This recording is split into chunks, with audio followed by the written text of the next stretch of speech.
یہ کس نے کہا ہے کہ عشق کی دو قسمیں، عشق مجازی اور عشق حقیقی؟ یہ بالکل بات مناسب نہیں ہے۔ عشق عشق ہے، دو قسمیں نہیں ہیں۔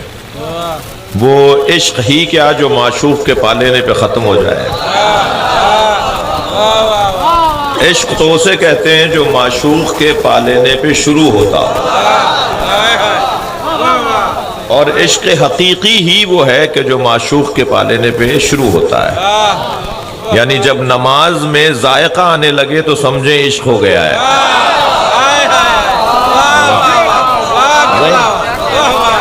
جب نماز پڑھنے میں مزہ آنے لگے تو سمجھیں کہ عشق شروع ہو گیا ہے۔ اور پھر انسان کہیں اور نہیں دیکھے گا، اگر دیکھے گا تو اس نگاہ سے دیکھے گا جس نگاہ سے معشوق دکھانا چاہتا ہے۔ آپ دیکھیے، میں آپ سے محبت کروں، آپ مجھ سے محبت کریں، ہماری محبت کا تقاضا کچھ اور ہے، لیکن اللہ جب کسی سے محبت کرتا ہے تو اس کا تقاضا کچھ اور ہے۔ حدیث قدسی میں ارشاد فرماتا ہے، من طلبنی فقد وجدنی، جس نے مجھے چاہا اس نے مجھے پا لیا۔ من طلبنی، مولانا، من طلبنی فقد وجدنی، جس نے مجھے چاہا اس نے مجھے پا لیا۔ ومن وجدنی فقد عشقنی، اور جس نے مجھے پا لیا اس نے مجھ سے عشق کیا۔ ومن عشقنی فانا قتلتہ، اور جو مجھ سے عشق کرتا ہے میں اللہ اسے قتل کر دیتا ہوں۔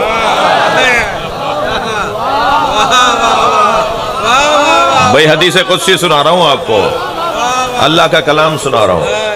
جس نے مجھے چاہا اس نے مجھے پا لیا، جس نے مجھے پا لیا اس نے مجھ سے عشق کیا، اور جو مجھ سے عشق کرتا ہے میں اسے قتل کر دیتا ہوں۔ ومن انا قتلتہ، اور جسے میں قتل کرتا ہوں فعلی دیتہ، تو اس کی دیت بھی مجھ پہ واجب ہوتی ہے۔ صلوات پڑھ لیں ذرا محمد و آل محمد۔ آئیے مولانا، تشریف لائیے، ایک اور صلوات، ایک اور صلوات۔ اللہم صل علی، اس سے بہتر اور بلند صلوات۔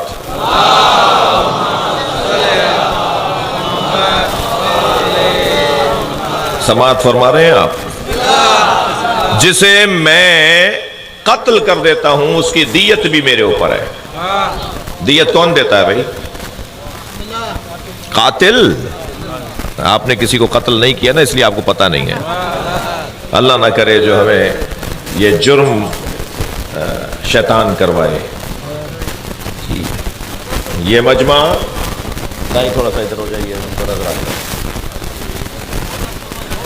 جی جی جی جی جی، مہمان ہے بھائی، نواب شاہ سے آئے، دور سے آئے۔ ایک بہتر اور بلند صلوات۔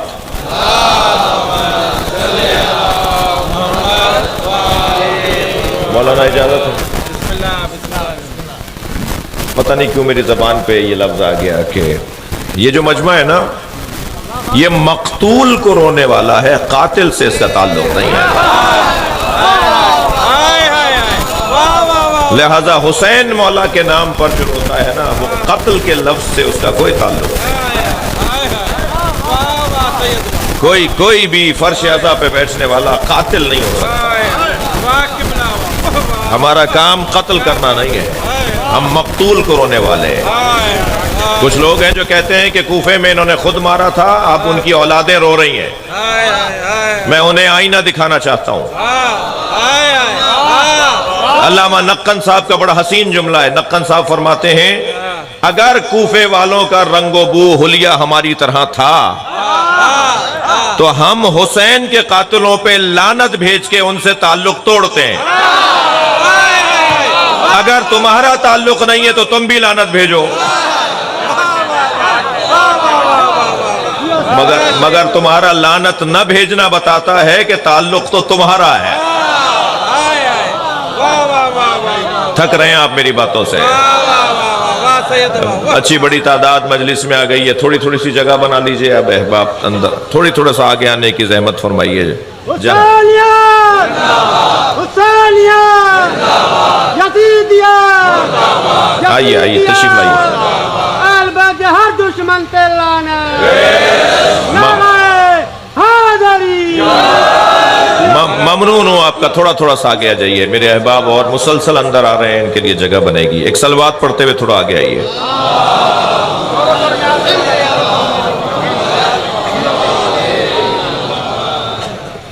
ایک اور بہتر صلوات.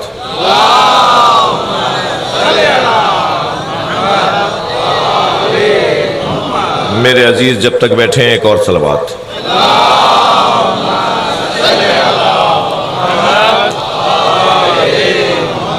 بات آگے بڑھے. بات یہ کر رہا تھا کہ اللہ حدیث قدسی میں ارشاد فرماتا ہے جو مجھ سے عشق کرتا ہے میں اسے قتل کر دیتا ہوں، اور جسے میں قتل کرتا ہوں فعلی دیتہ، تو اس کی دیت بھی میرے اوپر ہے.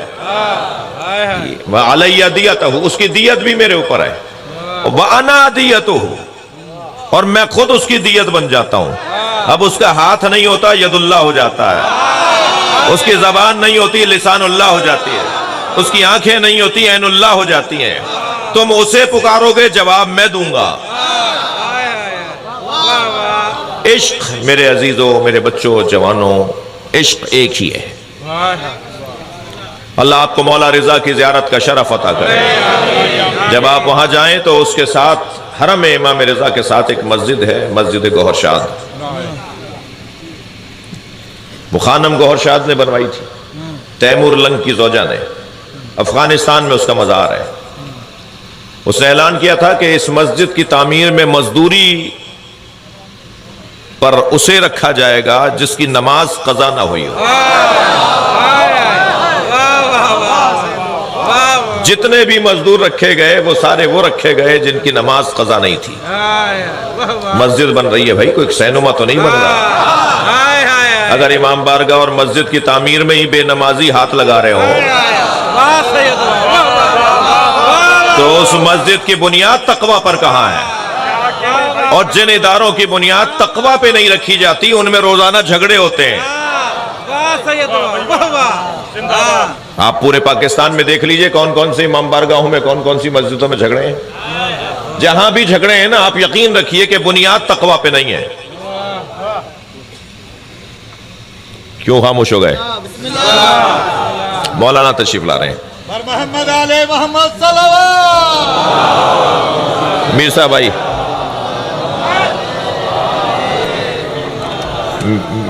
میر صاحب آئیے، تشریف لائیے. بر محمد علی محمد صلوات.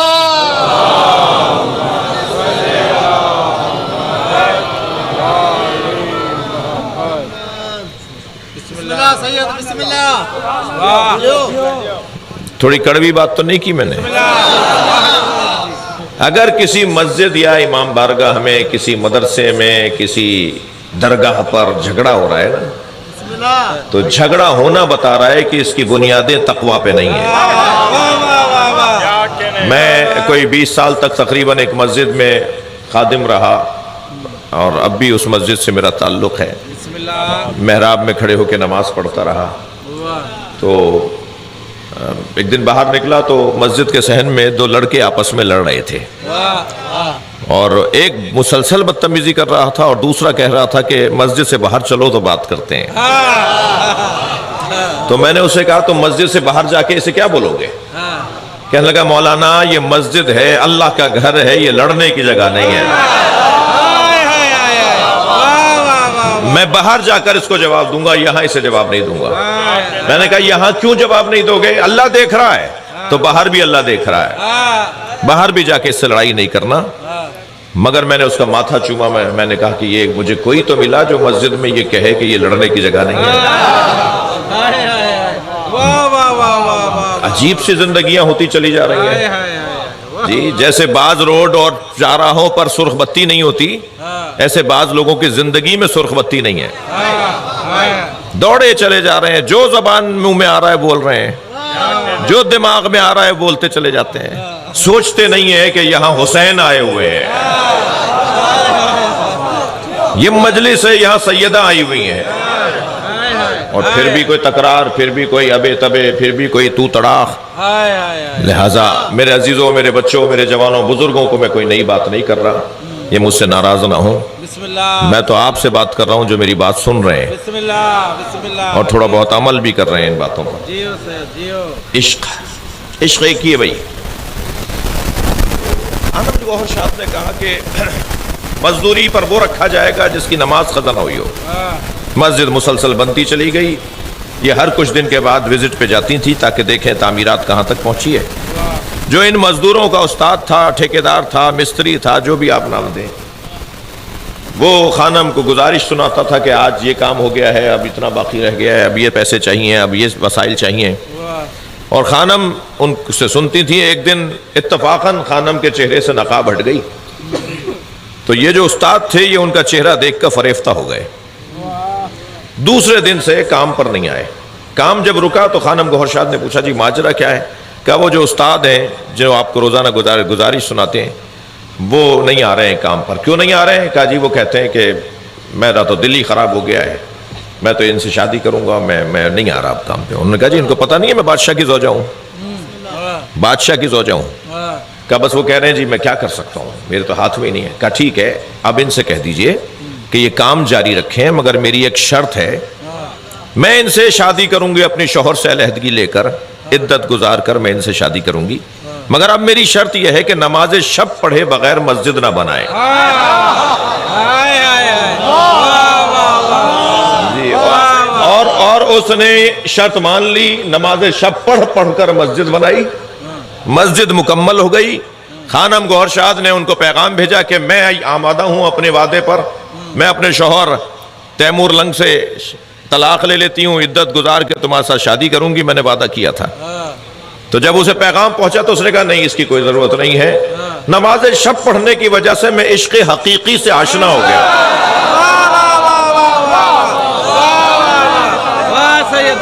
محمد آل محمد صلوات۔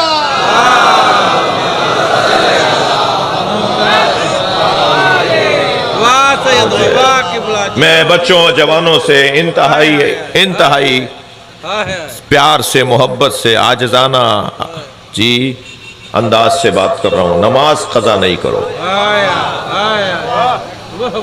جس کے پاس اپنے اللہ سے بات کرنے کو ٹائم نہ ہو وہ ناکام آدمی ہے۔ دنیا تعریفیں کرتی رہے، تعریف تو وہ ہے جو علی کی آواز آئی ہے میرا ہے۔ جی عشق حقیقی میرے بچوں، میرے عزیزوں صرف ایک ہی چیز ہے، اور عشق حقیقی کے طول میں اللہ، رسول اللہ اور مولا علی سے عشق، یہ عشق حقیقی کا طول ہے۔ ہم اللہ، رسول اور علی کو عرض میں نہیں رکھتے، برابر مولا علی کو مولا علی اور مولا رسول کو اللہ کے برابر میں نہیں رکھتے، ہم انہیں عرض میں نہیں طول میں مانتے ہیں۔ میرے ہی اپنے کلام کے دو مصرے مجھے یاد آ رہے ہیں، کبھی کبھی شاعری بھی کر لیتا ہوں۔ تو عرض کیا تھا کہ غدیر خم کے سفر میں سراب کوئی نہیں، ہر رستے میں دھوکہ ہے مگر علی کے رستے میں دھوکہ نہیں ہے۔ غدیر خم کے سفر میں سراب کوئی نہیں، خدا نبی کا علی کا جواب کوئی نہیں، اور ہزار ذرے مگر آفتاب کوئی نہیں، تراب سب ہیں مگر بو تراب کوئی نہیں۔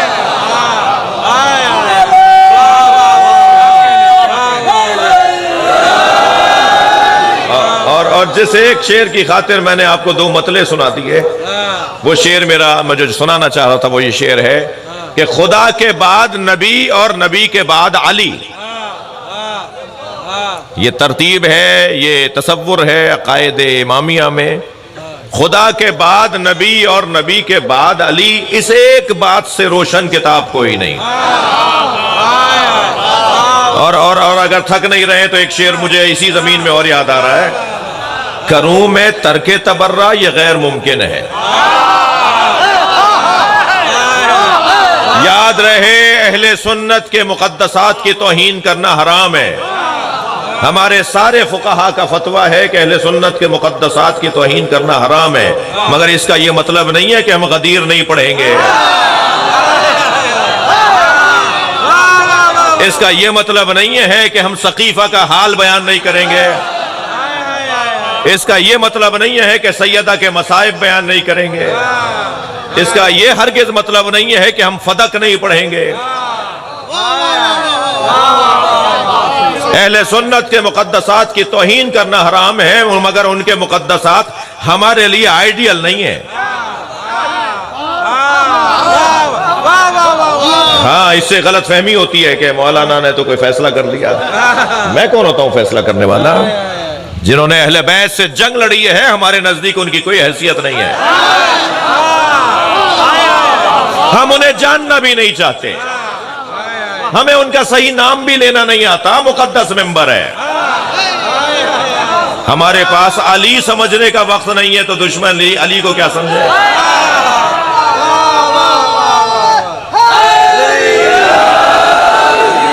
تھک نہیں رہے نا میری باتوں سے آپ؟ ذوبوا فی علی کما ہوا ذاب فی اللہ، علی میں ایسے گم ہو جاؤ، علی میں خود کو ایسے ضم کر دو، علی میں خود کو ایسے اتار دو جیسے علی نے اللہ میں خود کو اتار دیا۔ نہیں، کوئی سنگین بات نہیں کی میں نے بھائی، میں تو چہرے بھی پڑھ لیتا ہوں نا تھوڑا سا۔ میں اس مجمع میں بتا دوں گا، وہ دیوبندی بیٹھا ہے، وہ بریلوی بیٹھا ہے۔ جی میرے سنی بھائی تشریف لاتے ہیں، میں خود سنی ہوں، سنی تو ہماری جان ہے نا، اچھی طرح پہچانتا ہوں کہ اس وقت سنی کون کون آئے ہوئے ہیں۔ اور شیعہ حضرات ذرا اپنے آپے میں رہیں، شیعہ امام حسین کی عزاداری کے مالک نہیں ہیں، شیعہ امام حسین کی عزاداری کے مالک نہیں ہیں، نوکر ہیں، اور نوکروں کو اپنی اوقات میں رہنا چاہیے، مالک کے مہمانوں کا خیال کرنا چاہیے۔ بسم اللہ بسم اللہ، جیو سید جیو۔ ذوبوا فی علی کما ہوا ذاب فی اللہ، علی میں ایسے گم ہو جاؤ جیسے علی اللہ میں گم ہو گئے۔ بسم اللہ جیو سید۔ ایک گلاس میں دودھ لے لیجئے، شربت لے لیجئے، اس میں سکہ ڈال دیجئے، اور پھر اس سکے سے پوچھئے کہ تمہیں آگے پیچھے دائیں بائیں اوپر نیچے کیا نظر آ رہا ہے؟ تو وہ سکہ کہے گا مجھے دودھ ہی دودھ نظر آ رہا ہے۔ جب علی میں خود کو گم کر دیں گے تو علی کا دشمن نظر کہاں آئے گا؟ علی کا غیر کہاں نظر آئے گا؟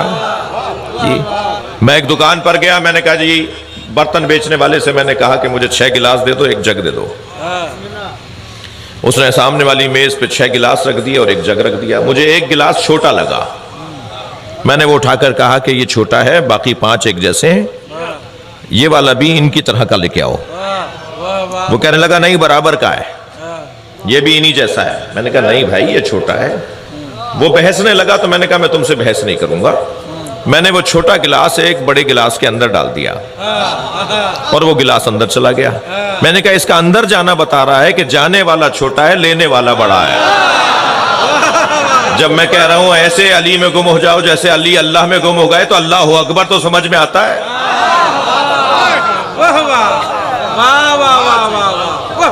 جی عشق، وہ اللہ کا عاشق اول، بلکہ میں کہوں معشوق اول۔ میں پورا قرآن پڑھ کر آج تک نہیں سمجھ پایا کہ قرآن عاشق و معشوق کی گفتگو ہے، اس میں عاشق کون ہے اور معشوق کون ہے؟ تھک رہے ہیں میری باتوں سے آپ کا قصور بھی نہیں ہے، اس لیے کہ لفظ عشق اتنا بدنام ہو گیا کہ ممبر سے استعمال ہی نہیں ہوتا۔ جی عشق کی مثال دی جاتی ہے تو دی جاتی ہے جی وہ لیلا مجنون، سسی پنو، جی ہیر رانجھا۔ میں بھی مجبور ہو گیا، کچھ عشق مجازی والوں کے نام لے دیے میں نے، ورنہ عشق تو حسین بتائیں گے کہ کیا ہے۔ علامہ اقبال کہتے ہیں مادر آن مرکز پرکار عشق، یہ سیدہ اس حسین کی ماں ہے جو عشق کے دائرے کا مرکز ہے۔ مادر آن کاروان سالار عشق، یہ سیدہ کی ذات اس حسین کی ماں ہے جو عشق کے کاروان کا سالار ہے۔ پھر علامہ اقبال خود کہتے ہیں بے خطر کود پڑا آتش نمرود میں عشق، یہ حضرت ابراہیم نہیں کودے تھے آگ میں، یہ عشق کودا تھا۔ عقل لبی محو تماشائے لب بام رہی، عقل تو چھت پہ کھڑی دیکھتی رہی اور عشق آگ میں کود گیا۔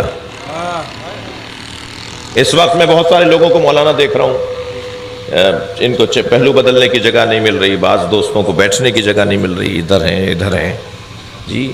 بدن تکلیف میں ہے نا، مگر روح کو غذا مل رہی ہے۔ جب روح کو غذا اور تازگی ملے اسی کو عشق کہا جاتا ہے، وہی کیفیات عاشقانہ ہے۔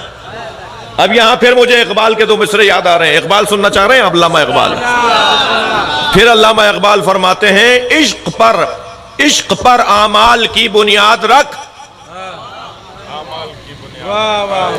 بہت سے لوگوں کو سالانہ 2 رکعت نماز جو عید کی ہوتی ہے نا، وہ پڑھنے کا بھی مزہ نہیں آتا،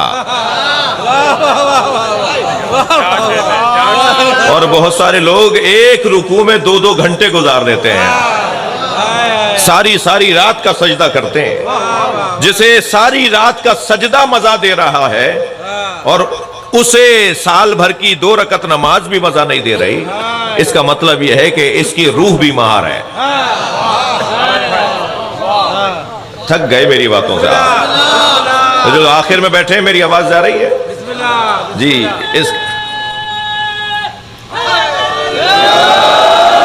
اس کا مطلب یہ ہے کہ اس کی روح بیمار ہے۔ روح کی بیماری اور روح کا علاج ذکر اہل بیت ہے۔ میں ان بچوں جوانوں کو جملہ دے رہا ہوں، موسیقی روح کی غذا نہیں ہے، اللہ، رسول اور اہل بیت کا ذکر روح کی غذا ہے۔ روحوں کو مضبوط بنانا ہے، اور یاد رہے کہ بدن تو مؤنث اور مذکر ہوتا ہے، مگر روح مؤنث اور مذکر نہیں ہوتی۔ جب روح مؤنث اور مذکر نہیں ہوتی تو ہم نے بہت سارے مرد دیکھے ہیں جنہوں نے میدان سے بھاگ کر دکھایا، جو میدان سے بھاگتے نظر آئے، اور ہم نے کچھ عورتیں بھی دیکھی ہیں جنہوں نے میدان میں لوگوں کو واپس بلایا ہے۔ حرہ سعدیہ جیسی بیوی جس نے مولا علی کے چاہنے والوں کو دوبارہ میدان میں بلایا۔ تو روح کو جب ذائقہ آنے لگے عبادت میں تو پھر وہ عشق کی کیفیت ہے۔ اب علامہ اقبال کے وہ 2 مصرے، عشق پر اعمال کی بنیاد رکھ، عقل کو تنقید سے فرصت نہیں۔ عقل تو یہ کیوں وہ کیا ہے، اور عشق کہتا ہے کہ عقل کو بات کرنے دو، ہم ہو کر بھی آ جاتے ہیں، عاشق ہو کر بھی آ جاتا ہے۔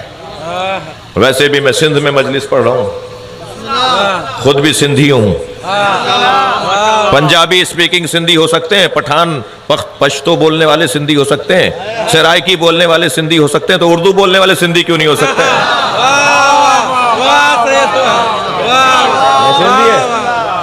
ہم سب سندھی ہیں، اور مجھے سندھیوں سے تو دوہرا پیار ہے، ڈبل پیار ہے، اور اس وجہ سے کہ سندھ کی ثقافت میں تشیع ہے۔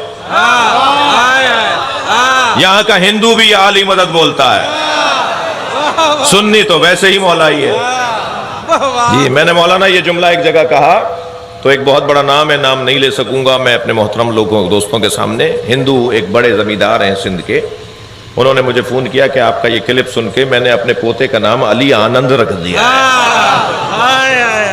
ایک میٹھا بولنے سے اگر علی کسی کے گھر چلے جائیں جی تو اس میں میرا کیا قصور ہے بھائی؟ پیار سے بات کرنا، اس سے بہتر تبلیغ کا طریقہ شاید ہی ہو جی، محبت سے اخلاق سے بات کی جائے۔ بات آگے بڑھے۔ 1,23,999 پیغمبروں کی محنت کے محافظ کو نبی کہتے ہیں، اور نبی کے پاس، آپ کے اور میرے پاس اپنے دادا سے اگر کوئی میراث چلی آ رہی ہو، پردادا کی بھی ہو، تو آپ کہتے ہیں جی میرے پاس 4 داداؤں کی میراثیں ہیں، تو کتنا سنبھالنے کی کوشش ہوتی ہے؟ نبی کے پاس 1,23,999 پیغمبروں کی میراث ہے، اتنا زیادہ بڑا سرمایہ سرکار کے پاس ہے۔ بار بار سوچتے تھے کہ یہ محفوظ کیسے رہے گا، یہ انبیاء کا سرمایہ بچے گا کیسے؟ تو اللہ نے اعلان کیا وَلَسَوْفَ يُعْطِيكَ رَبُّكَ فَتَرْضَىٰ، بہت جلد تمہارا رب اپنی ایک عطا کے ذریعے تمہیں راضی کرے گا۔ محاوراتی ترجمہ ہے، تم راضی ہو جاؤ گے اپنے رب کی ایک عطا کے ذریعے سے۔ یہ جو تم پریشان ہو رہے ہو، سوچ رہے ہو کہ یہ ساری میراث، ساری دولت بچے گی کیسے، بہت جلد تمہارا رب تمہیں ایک اپنی عطا سے راضی کرے گا، تمہیں یہ خیال آسودگی میں تبدیل ہو جائے گا کہ تم ان محنتوں کو بچاؤ گے کیسے. وَلَا سَوْفَ يُعْطِيكَ رَبُّكَ فَتَرْضَىٰ إِنَّا أَعْطَيْنَاكَ الْكَوْثَرَ. ہم نے تمہیں فاطمہ زہرا عطا کر دی. سیدہ 1,24,000 نبیوں کی محنت کے تحفظ کو کہا جاتا ہے. تمام تر انبیاء کرام کی مشقتیں ریاضتیں بدست سیدہ ہیں. اللہ کا کام بھی تو دیکھیے کیسا ہے.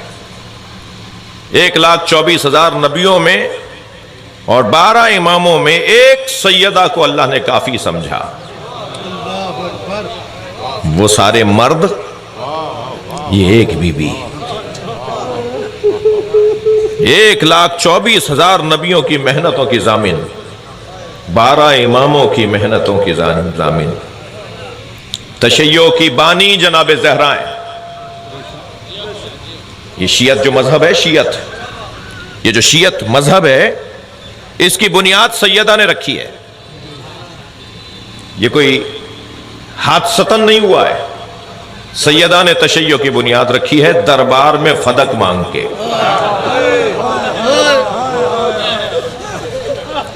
اپنے شوہر علی کی ولایت کا دفاع کر کے.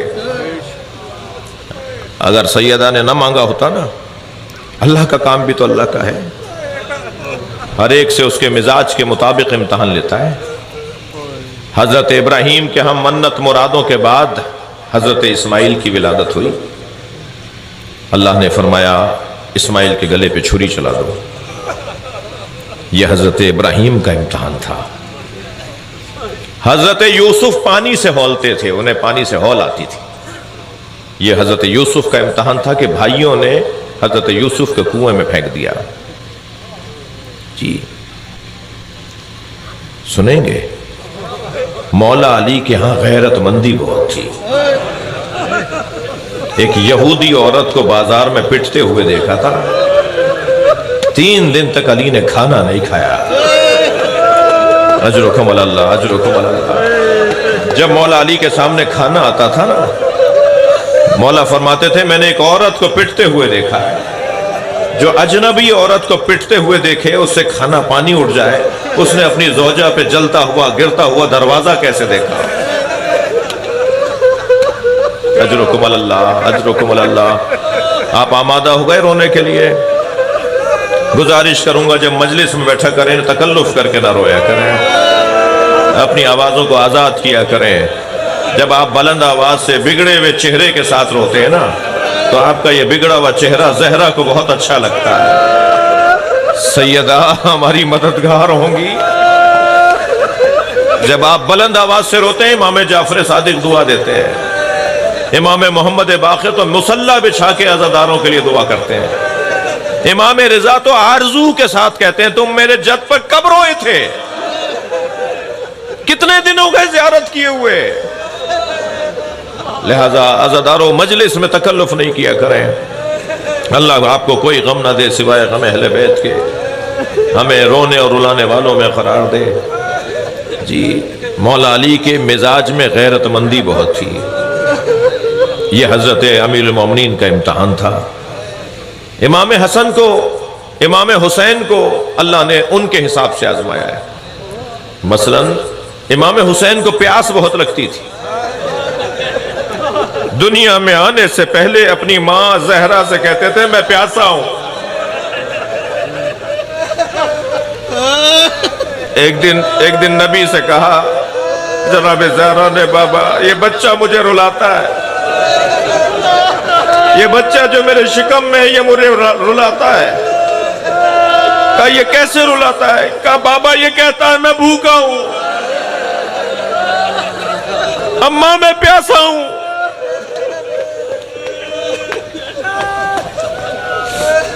امام حسین کا امتحان یہ تھا اللہ کی طرف سے کہ امام حسین کو جیسا بنا کر اللہ نے بھیجا تھا، آپ کے بدن مبارک کا تقاضا یہ تھا کہ آپ کو پیاس جلدی جلدی لگتی تھی. اور سارے خاندان کو امام حسین کی اس تکلیف کا احساس تھا. سارے خاندان کو، جناب زینب کو،